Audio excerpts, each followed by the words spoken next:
Neurolaminopathies program has the major aim to identify the molecular mechanisms that cause this disease, because we know there is one gene that is mutated in the diseases, but we do not know how a single mutation in a gene can cause these different types of diseases.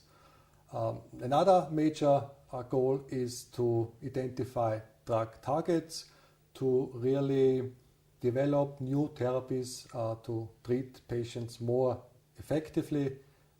Currently, there is no clear and effective therapy known for many of these diseases. Laminopathies are a group of rare diseases that are all caused by the same gene. Mutations in this gene give rise to these different consequences in the patients, and these consequences affect different types of tissues.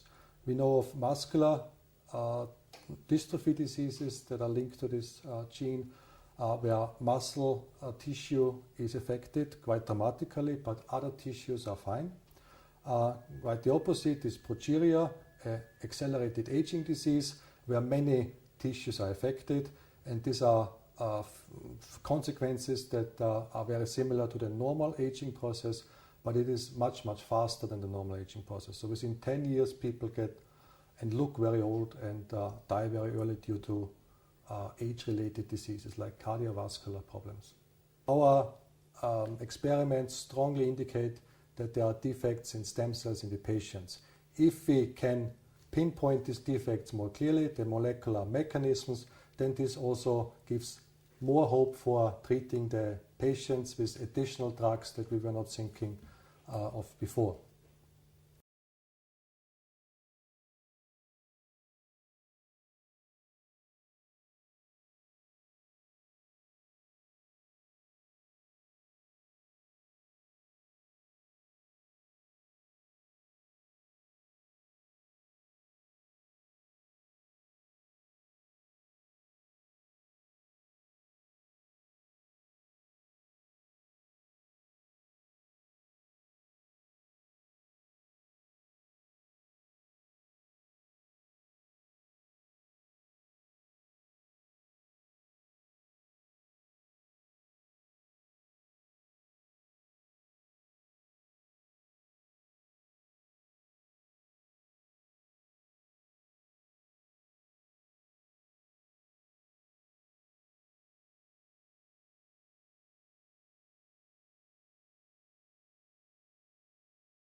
bone was rescued, the longevity was increased almost twice, skin was rescued as well, and the cardiovascular aspects probably were also rescued since the longevity was increased. So we finally decided that we had pertinent results to go towards a clinical therapeutic trial. What we expect from this trial is not to cure the disease.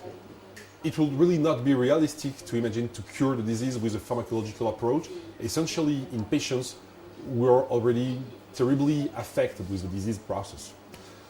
But what we can expect sincerely is to slow down the disease course, to increase the life expectancy in better life conditions, and I really believe that we can prevent the apparition of several phenotypic signs of the disease. So this is something that we have started, and in parallel we continue to search for even better treatments.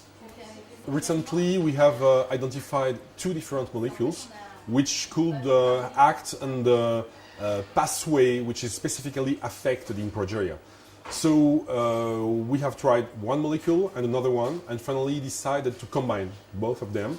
And this combination of molecules has provided us with very, very promising results from patient cells and from the mouse models which were explored. In Europe, I think we have between 20 and 25 children affected with the disease. So the main problem initially is that we don't know a lot about what we call the natural history of the disease. Natural history means that we don't have a lot of data regarding when the disease starts exactly, what are the first elements indicating that a child is perhaps affected with progeria, and we have very few elements about the evolution of the disease, which can be compared and homogenized between all patients, because this is a very, very few, we have a very low amount of patients to explore.